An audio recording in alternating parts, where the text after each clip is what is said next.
Hello, welcome to the Land of Cat Yak. My name is Laurel, and I'm going to talk about original McGuffey readers. Okay, so you guys know that I make resources for the McGuffey readers.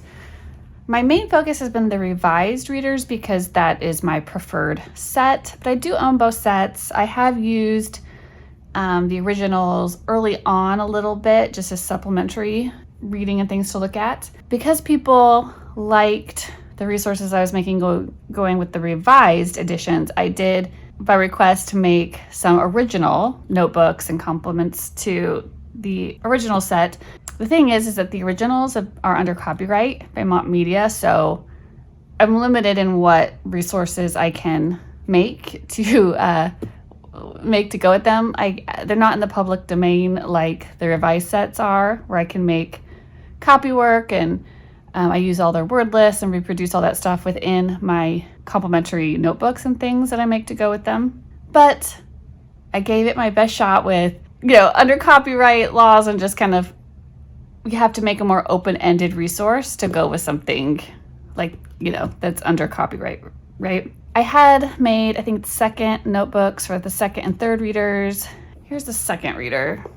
Here's one. This is the Amazon version, like the kind that you can just order pre-printed, but there is a printable, PDF version of this as well.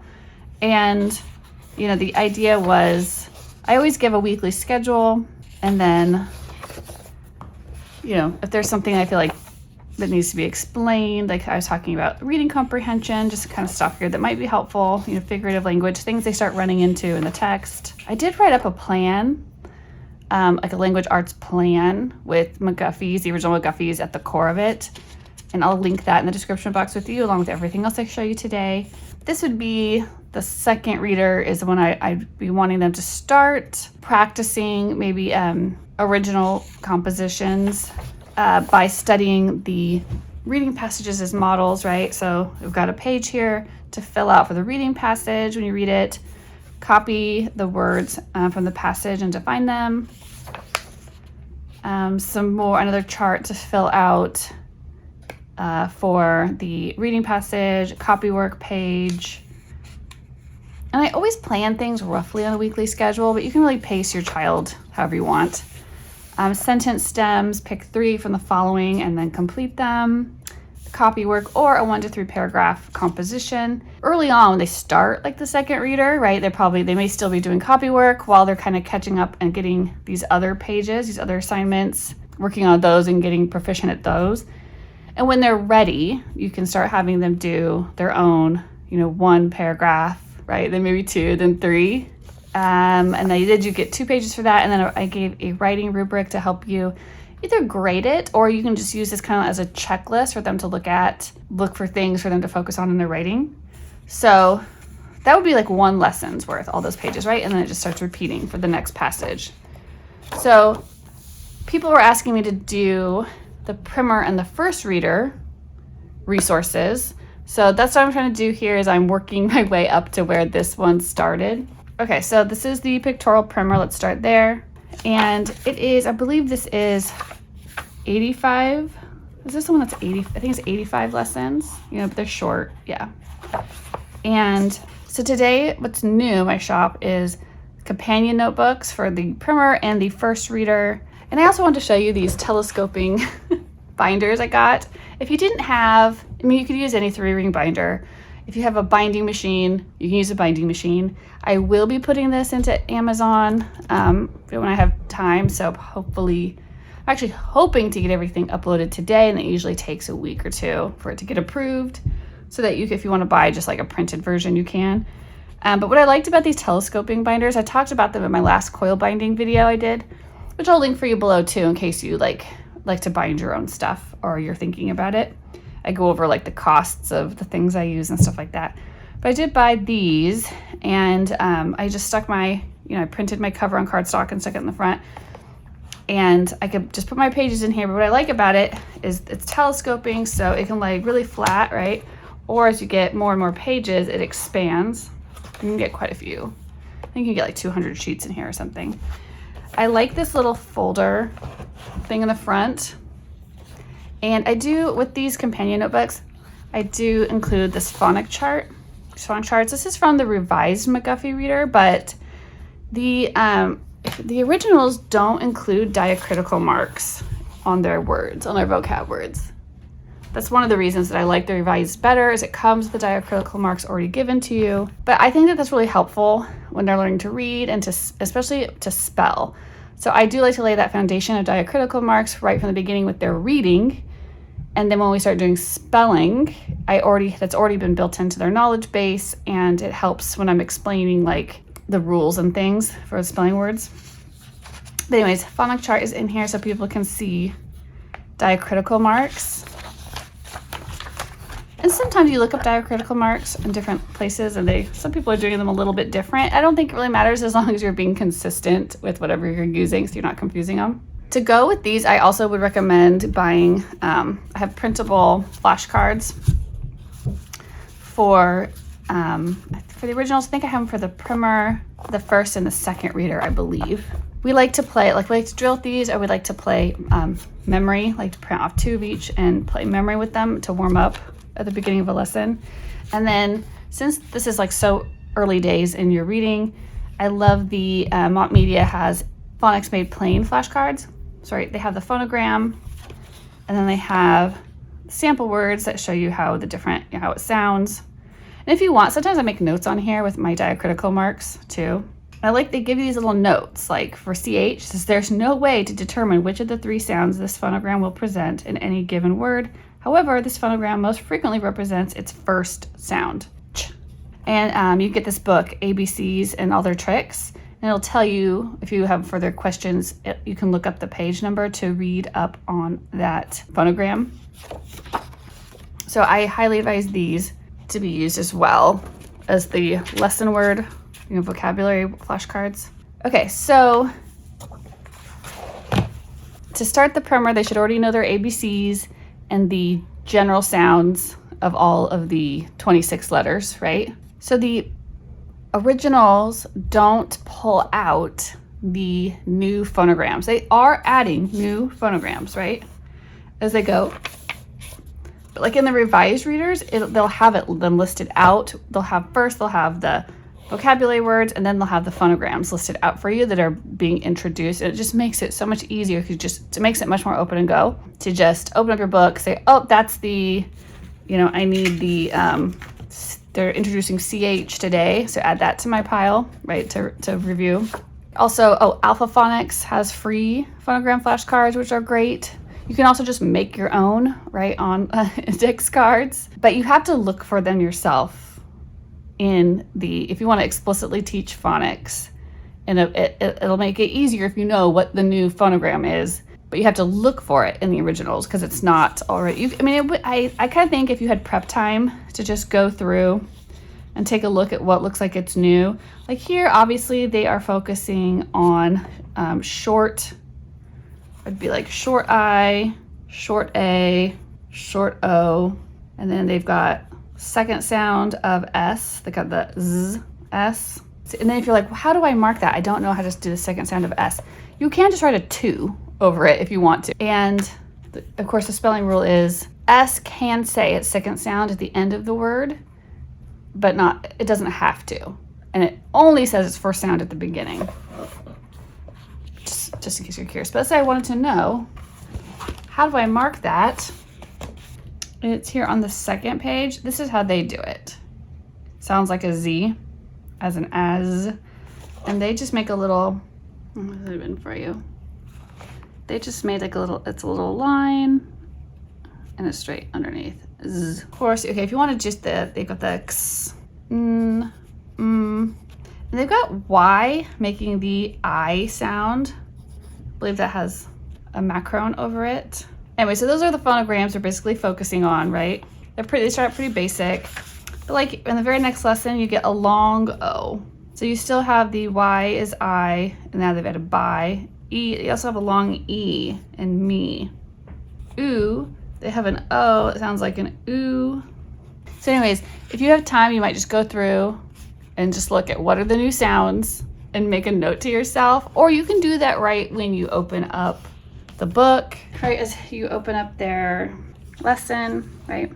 Okay, so I said this is your lesson. Oh, another thing I like about these telescoping binders is that they can do this, right? It only works one way because this way the binders are in the way, but it works this way, which is nice. But it does lay completely flat. And I mean, you can basically, right? It kind of has a little bump. It's not as perfect as having a spiral bound, but it's a lot cheaper if you want to just get something going. And it takes up less room because it telescopes based on how much paper you have in there. Okay, so I do give a weekly schedule in here. And again, especially at this early stage, you don't have to stick to one lesson per week. I personally, I'm in the primer with my youngest right now, and there are times where we definitely take 2 full weeks on one lesson, and I'm totally fine with that. Some things just take longer to master, and sometimes they're just having off weeks, or people are sick, just like things happen. You just get interrupted more certain weeks because of stuff going on around the house. So things can just like interrupt your learning time and just take longer. The beauty of homeschool is you don't have to get behind. You can just wait. Okay, so I give a Monday. So teacher teaches the new phonograms, right? You open up the book. Either you've already scouted out what the new phonograms that the passage is introducing is, or you just look over it as you go. Teacher teaches the new phonogram, so I would explicitly point out what they are, presented in the lesson, pull flashcards that match. We talked about that. The newly presented phonograms to be added to an ongoing drill pile. Student copies down the new phonograms and any review phonograms teacher finds are needing more practice, with appropriate diacritical marks if you'd like them to learn that as well. Student decodes the vocabulary words. So I want them to, before they read the whole passage, if there's a list of words,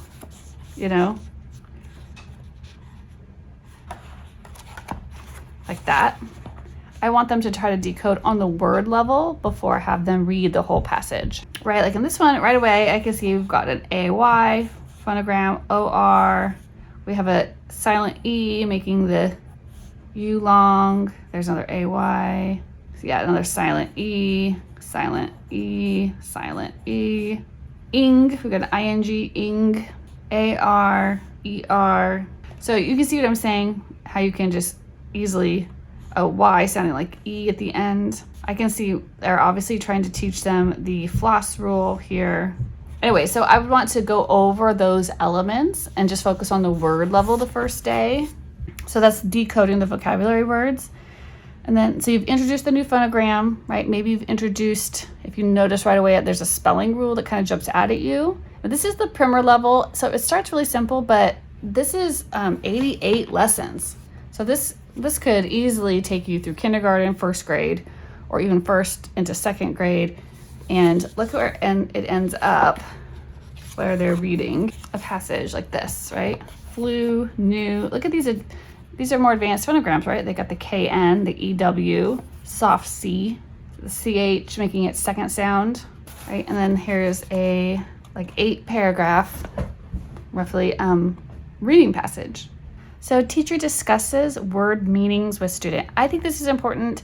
I don't do like a vocabulary program, too formal at this age, at this stage of learning. As we're reading the words, we're going over our word list. Like those are our reading / spelling words / vocabulary words, right? So if there's anything that they don't know what it means or how to use it in a sentence, we just briefly talk about that. And sometimes you do come across, words that you don't know. Like, I don't know, what if a kid didn't know what a molehill was? What's a molehill, right? Obviously you can see this is fun. These are all compound words.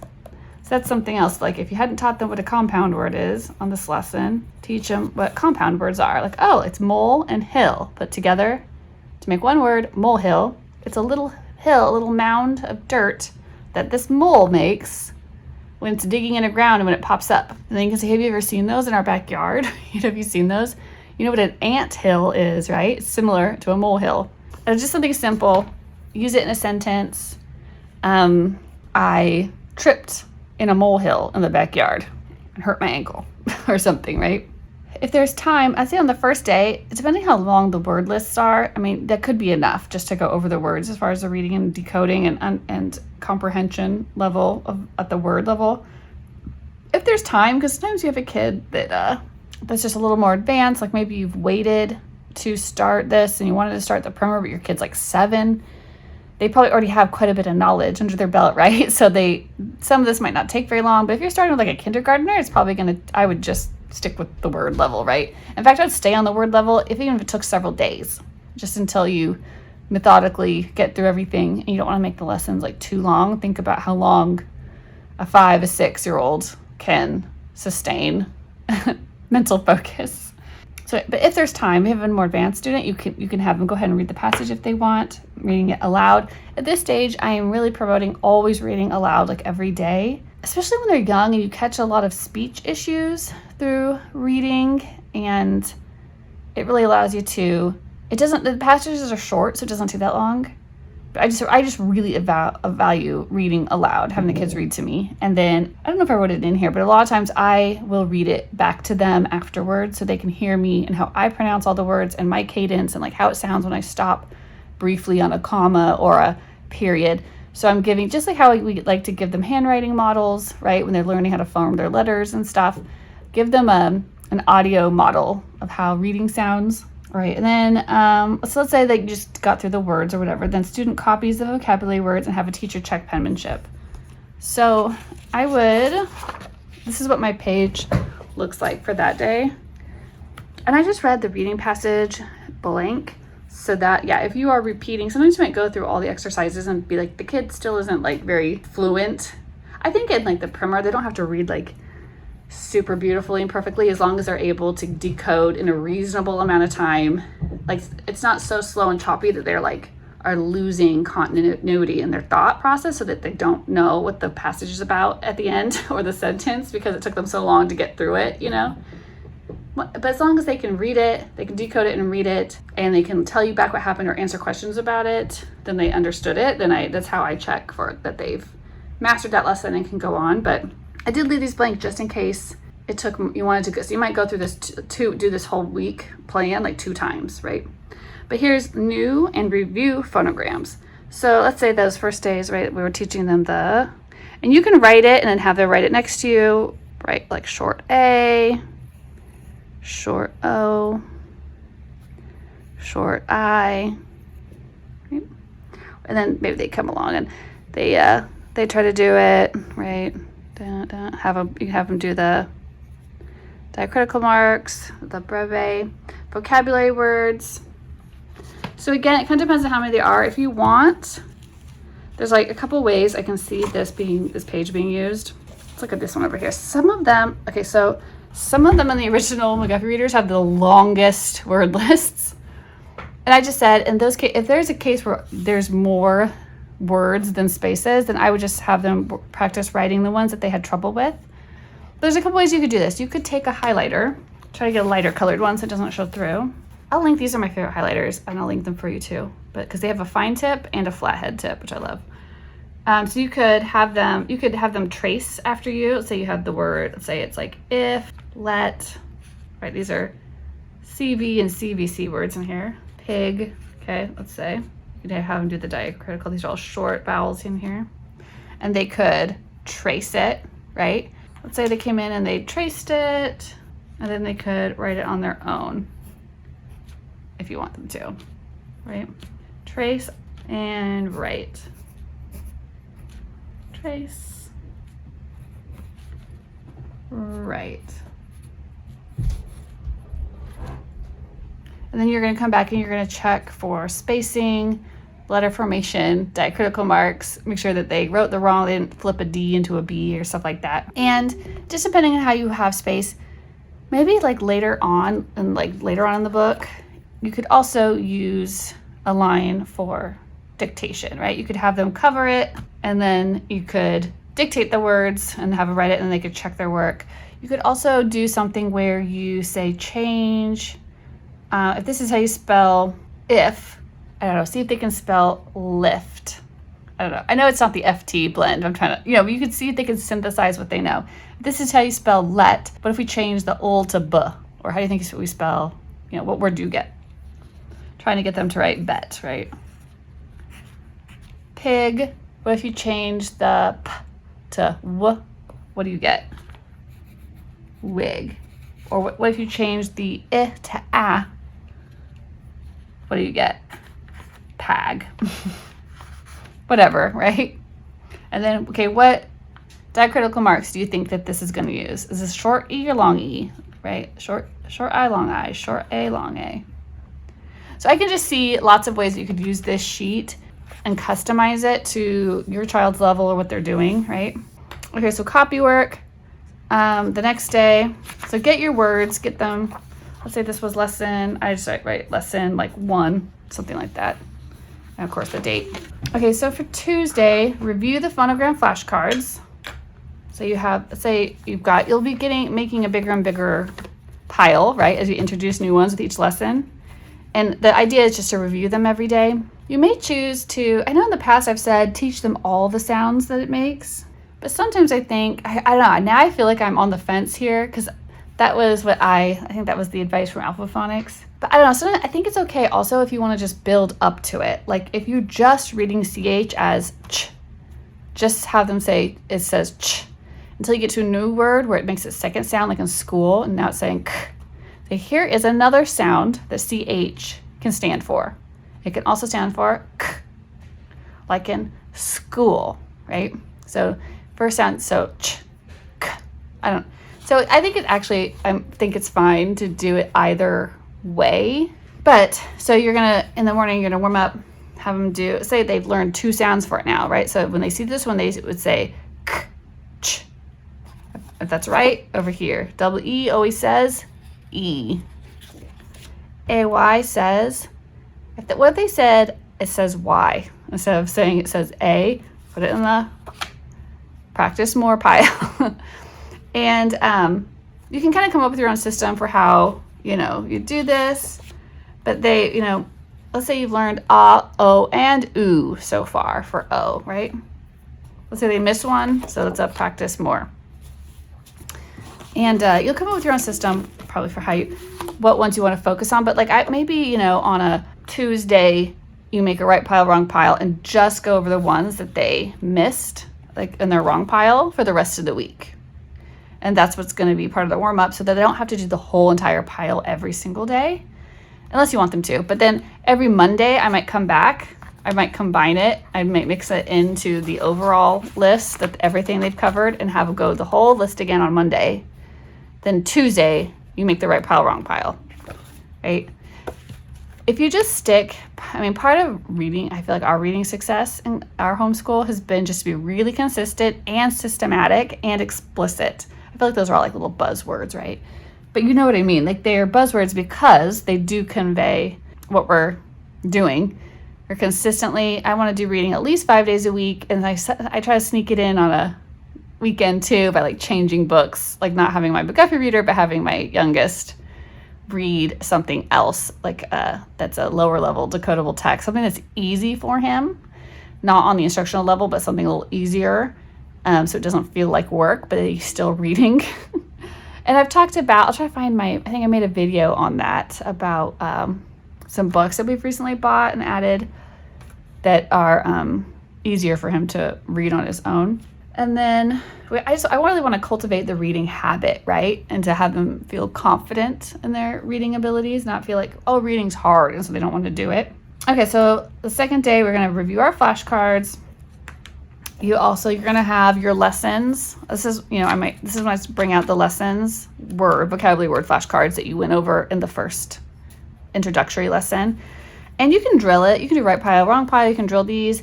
I like to print out 2, and I like to play, obviously, memory. I always talk about this. I play memory with ours, right?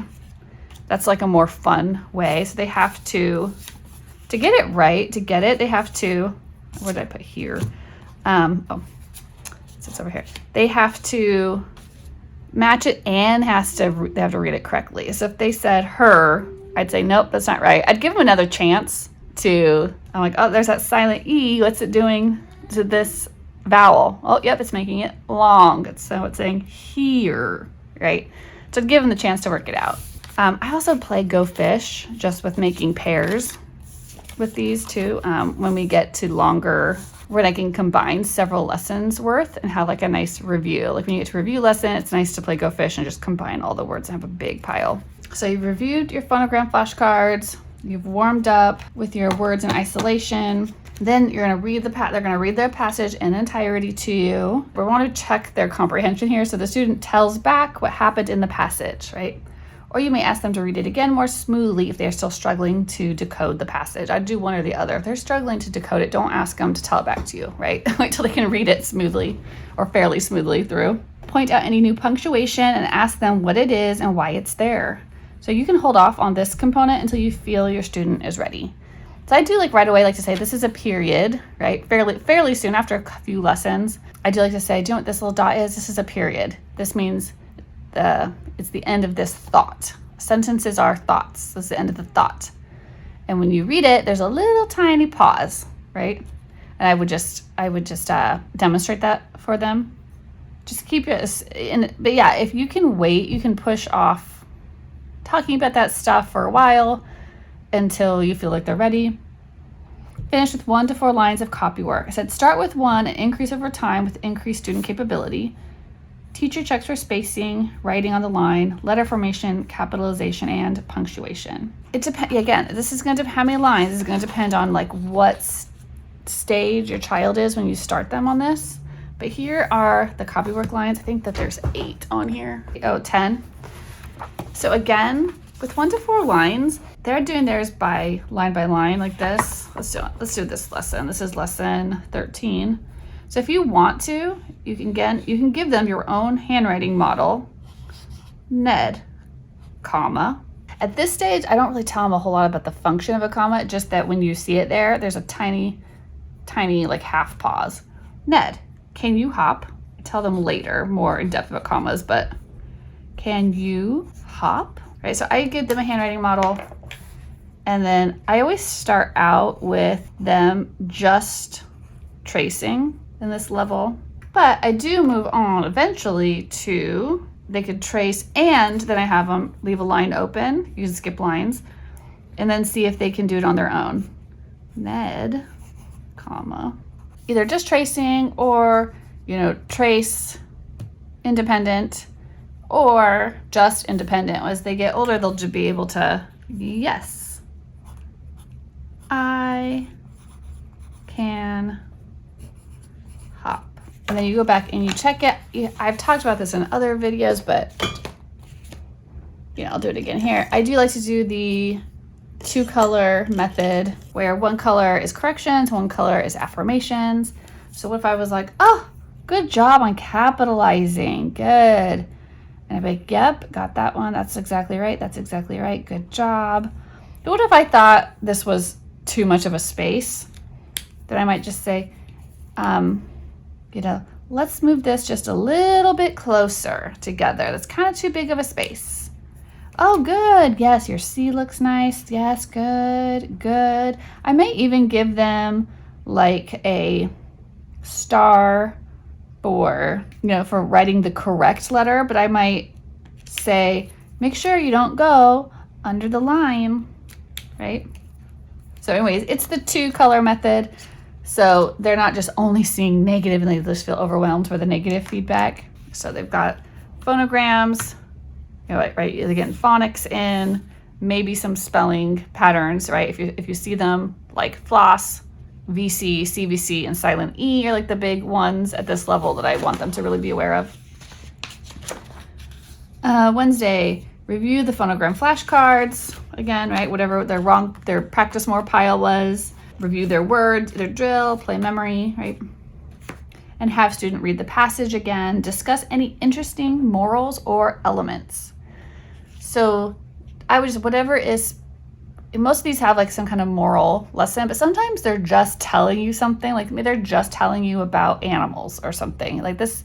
You just tell them that this isn't just an educational passage. They're just informing us about pigs or whatever, Sometimes it's about being honest, right? Telling the truth. That's the right thing to do. So I just kind of or anything else that they stood out to them that they thought was special. Maybe the child had some special toy, some old-fashioned toy that they've never seen before, and they've like, I want one of those spinning tops, or whatever it is. Have a little like reading passage talk. Sentences are dictated at teacher's discretion. Teacher can prompt all capitals, punctuations, and spellings as needed, going at the pace the student needs to complete their work. This is how I like to do dictation at this age. So they've done copy work. You guys have talked about that. They've got feedback on it already one time. I want to make sure that they've done copy work and got feedback before you do dictation.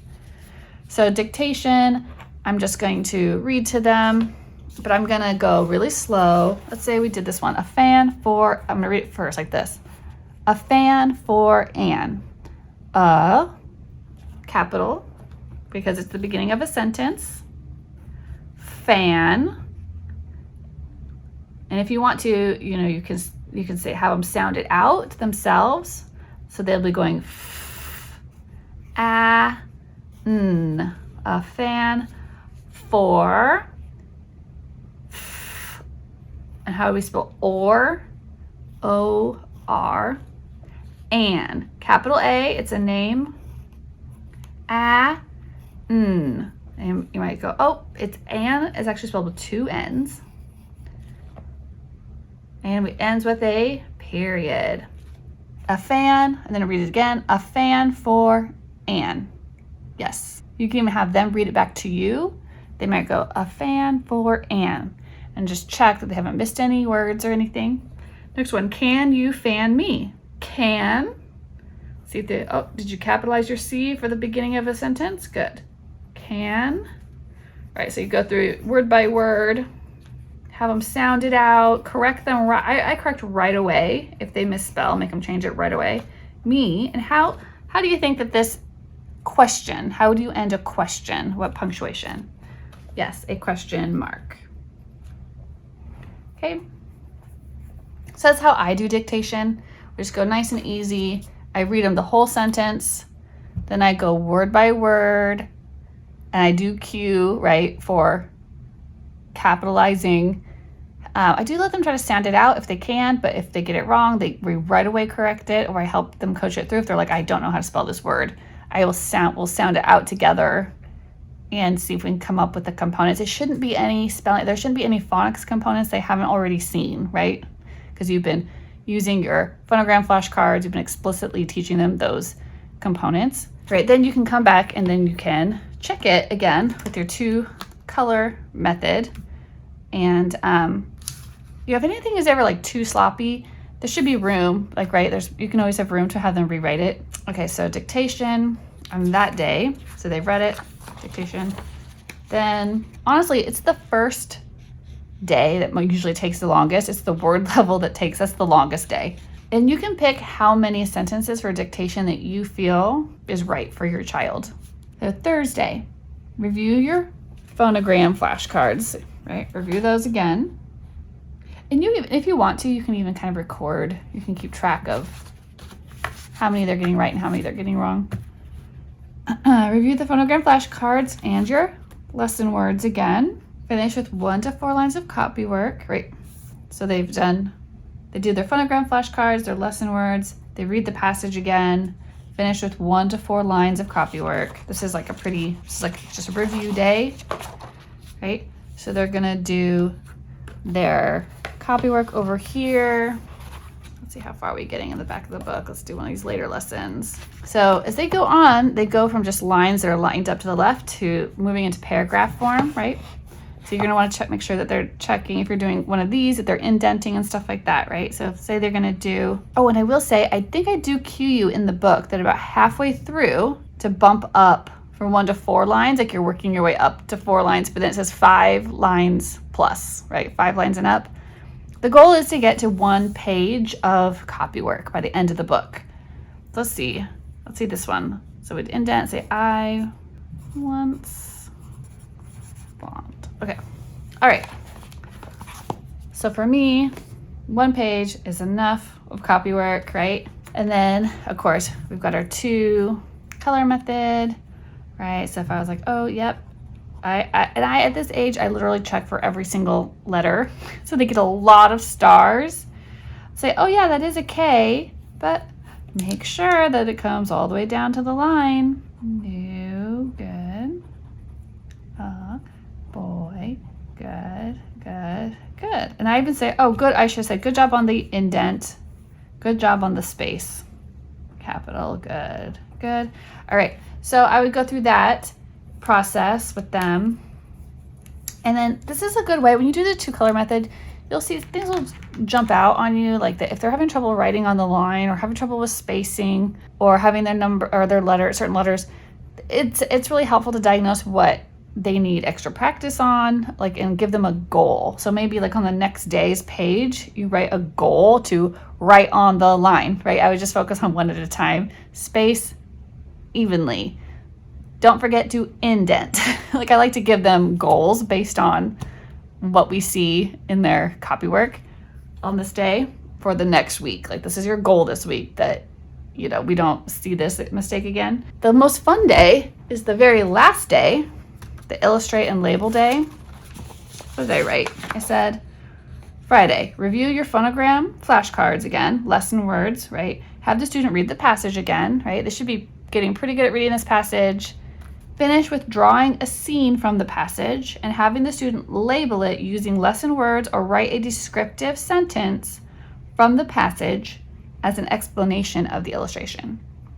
I just made a note. You can repeat the lessons as many times as you need to. So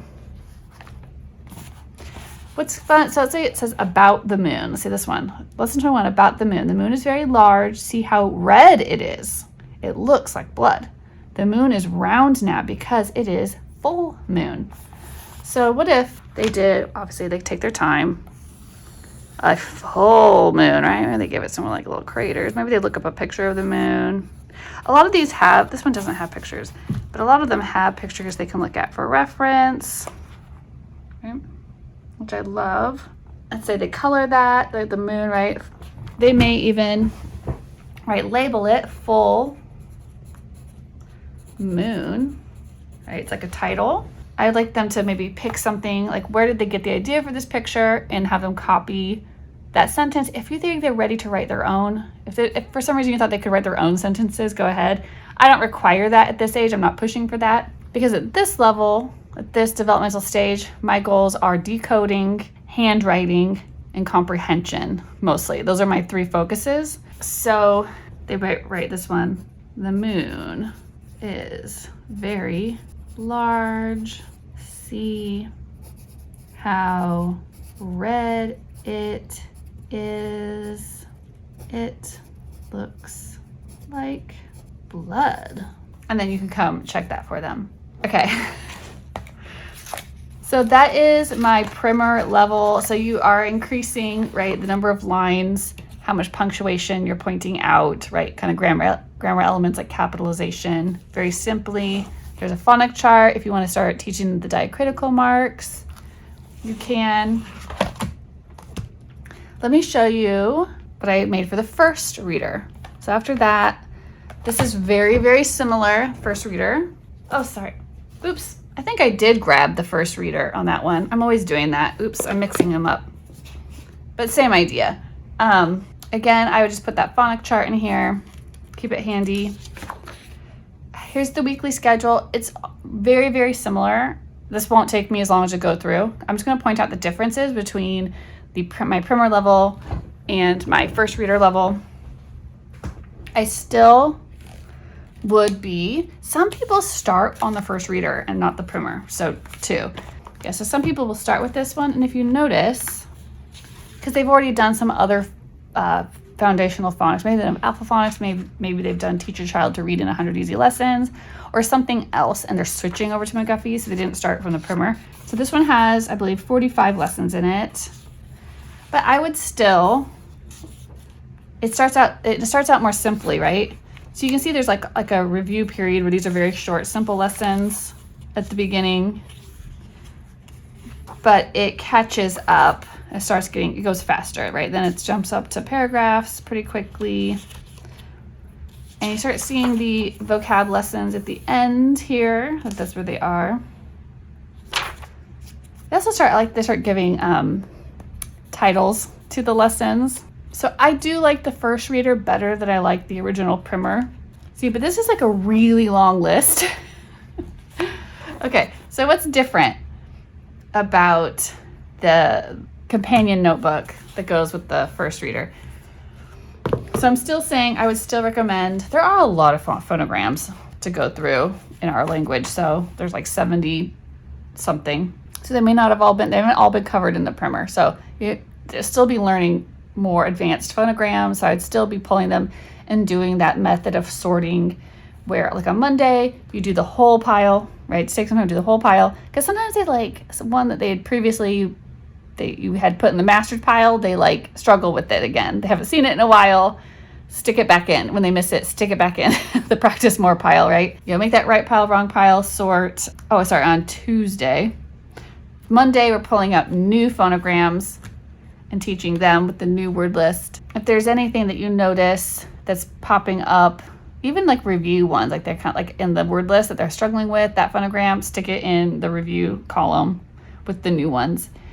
Have them decode the vocabulary words, discuss word meaning, use words in oral sentences. If there's time, have them read the passage. Right, student copies vocabulary words and the teacher checks for penmanship. So what looks different about this page is primarily just that it's a smaller line now. And so that also means there's more spaces. Now there's 1, 2, 3, 4, 5, 6, 7, 8, 9, 10, 11, 12, 13. So there's room for 26 words on here. And again, I would you could up your game here with words, right? What if you want to, this is like a good place to start teaching them parts of speech, like just very simply. This is totally up to you. This is just an idea. But what if you wanted to have them write their words down? So let's say the new or review, let's say we did this. Can't we get like old and ild, right? Those are those glued sounds. That's a common spelling pattern here, old.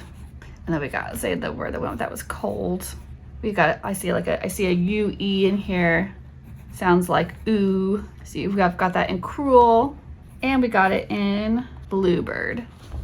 So I would try to like group those together. This is a day, like if you wanted to, let's say, I don't know if they've seen it OU, but they've got the word ground. And if you don't see another OU word, like we talked about, you may give them another one like ground. You could also do found, right? Like a rhyming word.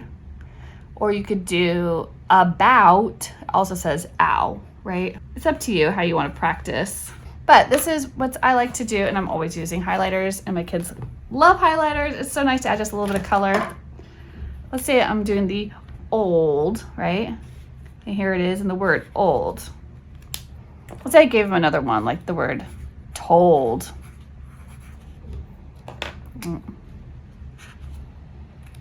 Ooh, U-E saying ooh. U-E, ooh, ooh, oh, cruel, bull, ooh, bird, bluebird. Right, so you can have them look for, ow, around, out.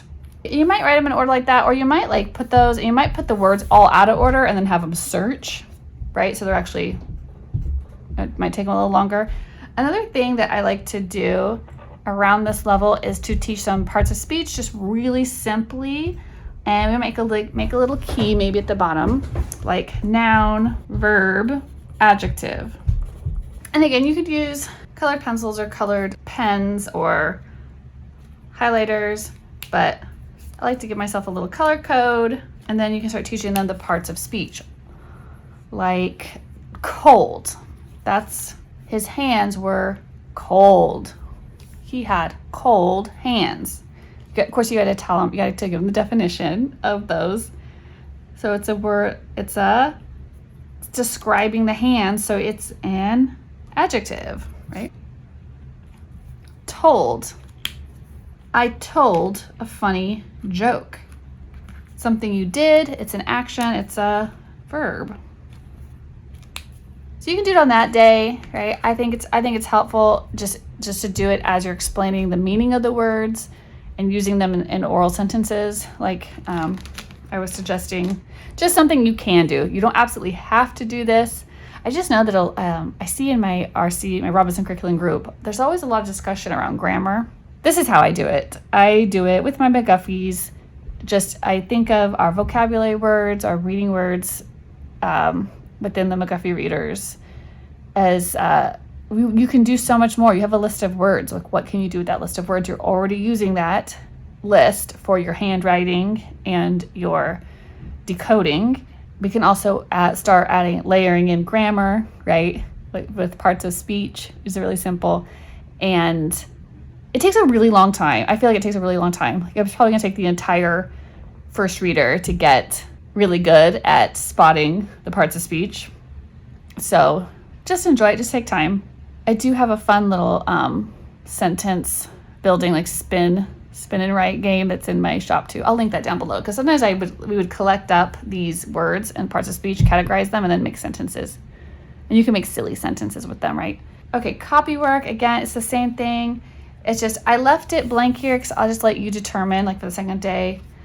So again, for the second day is review phonograms, flashcards, making mastered. It needs more practice piles. Student reads vocabulary words in isolation, then reads the passage in entirety. The student tells back what happened in the passage. Here is a good tell back, day.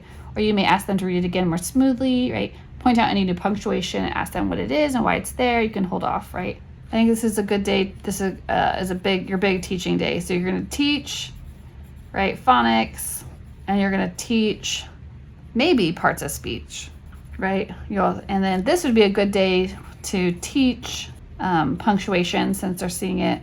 Any new punctuation or any new kind of like formatting that changes as you see, like when they start adding in dialogue and you see that dialogue, when it switches speakers, has its own paragraph, right? Like point that out.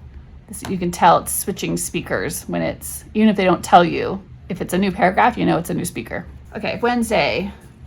All right, so then finish, I said 8 to 10 lines of copy work. And there's 1, 2, 3, 4, 5, 6, 7, 8, 9, 10, 11, 12, 13, 14 lines total on these sheets. Yeah, it's just a smaller handwriting line. We're moving them from their baby writing into their big kid writing. I would still do the, 2-color checking of their work, the 2-color method. Wednesday, review your phonogram flashcards, and right there's a set of flashcards for the first reader as well in my shop, and then we do dictation. I would still do kind of the same thing, except that they're gonna be able to do more on their own. If you want to move in by the end of the first reader, you're just reading the lines and not giving them all the extra prompts about capitals and indents and punctuation and spelling and stuff like that. So maybe by the end of this, you want them to be able just to listen and have had enough practice and feedback, and then you just go back and check the dictation page. And then we've got Thursday, review phonogram flashcards and lesson words. They read it again, finish with copy work. Right, we're trying to get them up to a full page. They may highlight parts of speech for grammar practice. So this would be a good day to have them do their copy work, and then have them go back, make themselves a key again, right? Make themselves a key for adjectives, nouns, and verbs, right? I would say maybe have them do it for three sentences.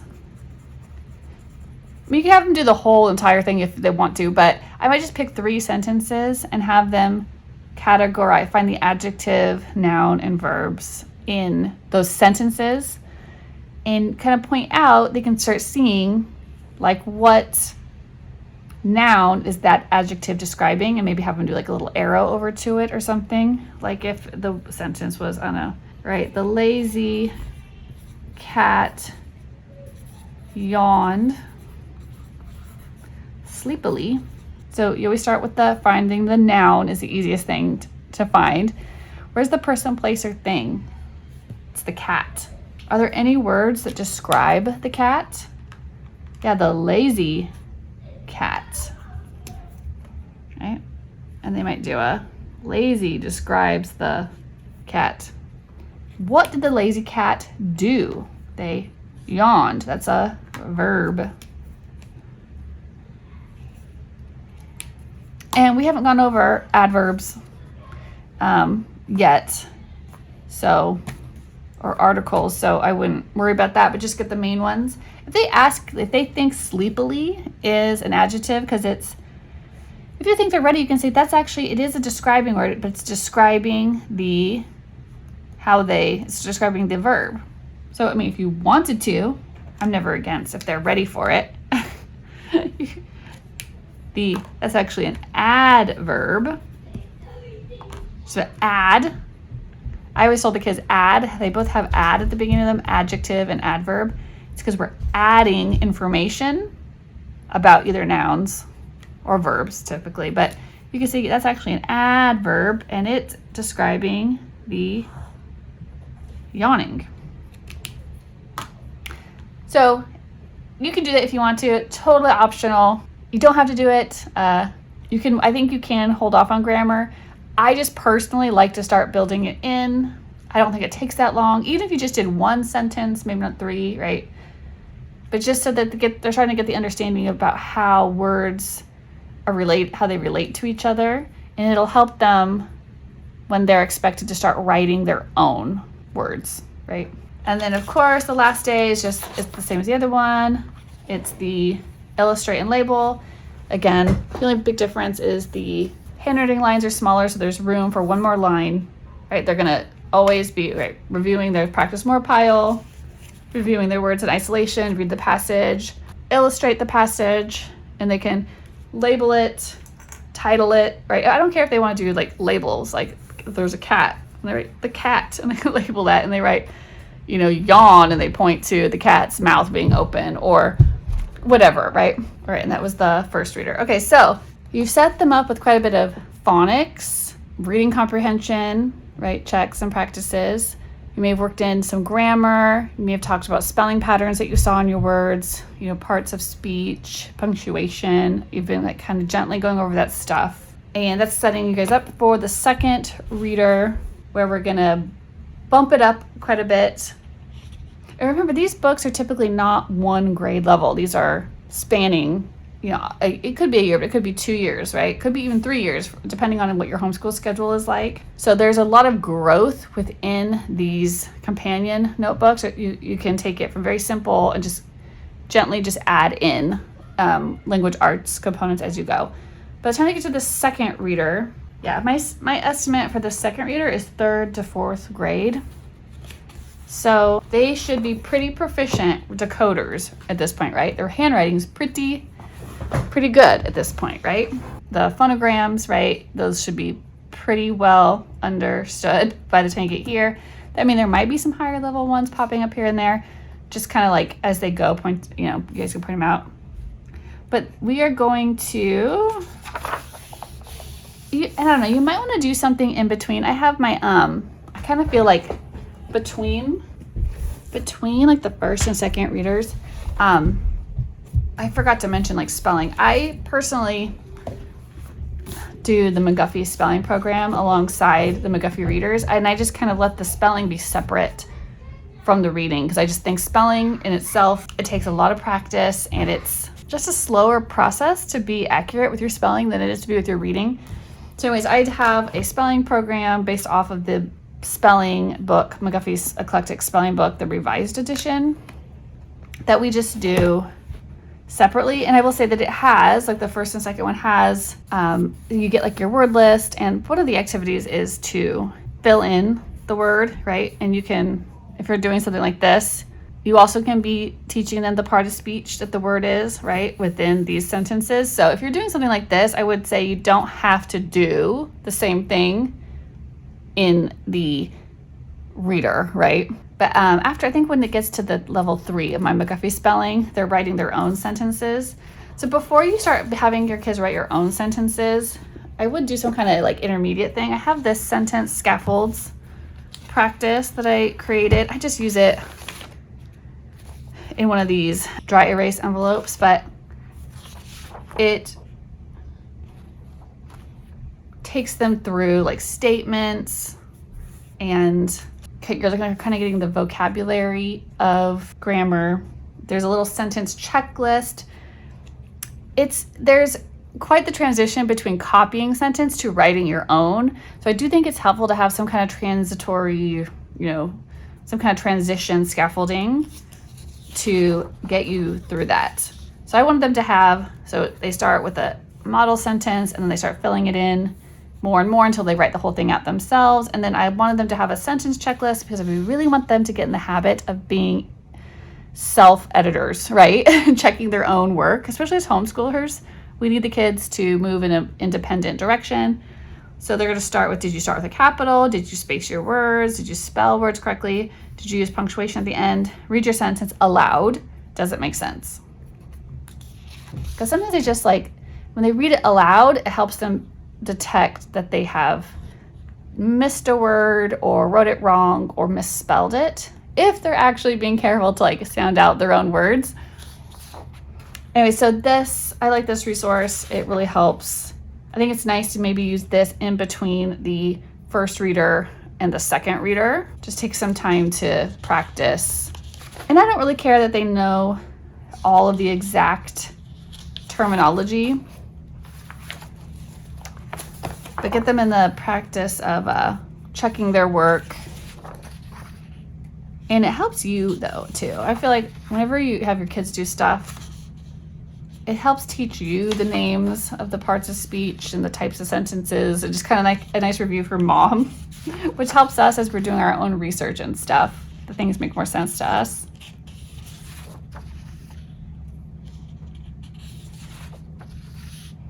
Okay, so yeah, there are, how many lessons do I have for this? This one is 50 lessons. So, you may be able to do more than one lesson. I think I have a video on this somewhere too. But yeah, I do think this is a nice one to go in between the first reader and the second reader. And if you're doing a spelling program as well. If you haven't done any spelling, by the time you get to the second reader, I would start a formal spelling practice of some sort. But yeah, because in this one, it's going to jump up to wanting them to, it starts out, we're going to be talking more about, story elements and literature elements, like genre, like fiction or nonfiction, author's purpose, character traits and feelings, compare, contrast, fact and opinion, important information. And not all of it may be totally applicable to every reading passage in the McGuffey, so just pick ones that you think are helpful. See, and you see how in this one, the handwriting, like the dashes, disappear and they just go to lined paper because they should be ready for it, right? And you can start them out with, I do still have them doing some copy work because they're studying this model. And then they've got the sentence stems, right? So they're getting more independent in their sentence writing, and then copy work or paragraph composition eventually. Remember, the third reader, again, this is a book that's going to last them probably multiple grades. So there'll be plenty. Don't think you have to be all the way at writing paragraphs or 3-paragraph compositions in third or fourth grade or whenever they get to this. It's just working that way. You could even have them just write their own sentences for a while, right? Until they get to their, until they're ready to write a paragraph. If you're interested in me doing a video on paragraph writing, I know I have a resource for it, but kind of showing how you could do it in here without having to buy a whole bunch of extra stuff. Let me know, leave me a comment that says paragraph writing, and I will make that video for you. Anyways, okay, I hope that's helpful. I think we do have, this is the second reader, sorry. We do have a third reader notebook as well. I've made separate videos on those. I won't go over everything, but I just wanted you to see how you can move your child through those companion notebooks to complement your original McGuffey readers. And I'll talk to you soon. Bye.